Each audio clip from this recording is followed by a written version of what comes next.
గీత మార్చుకో, మారిపోని కథలే లేవని గమనించుకో.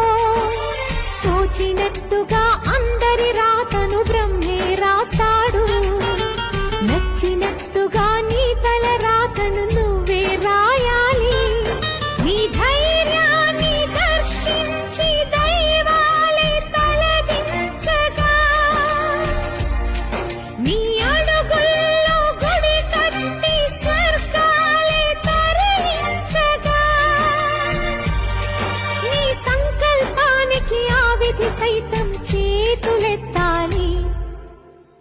అంతులేని చరితలకి ఆది నువ్వు కావాలి.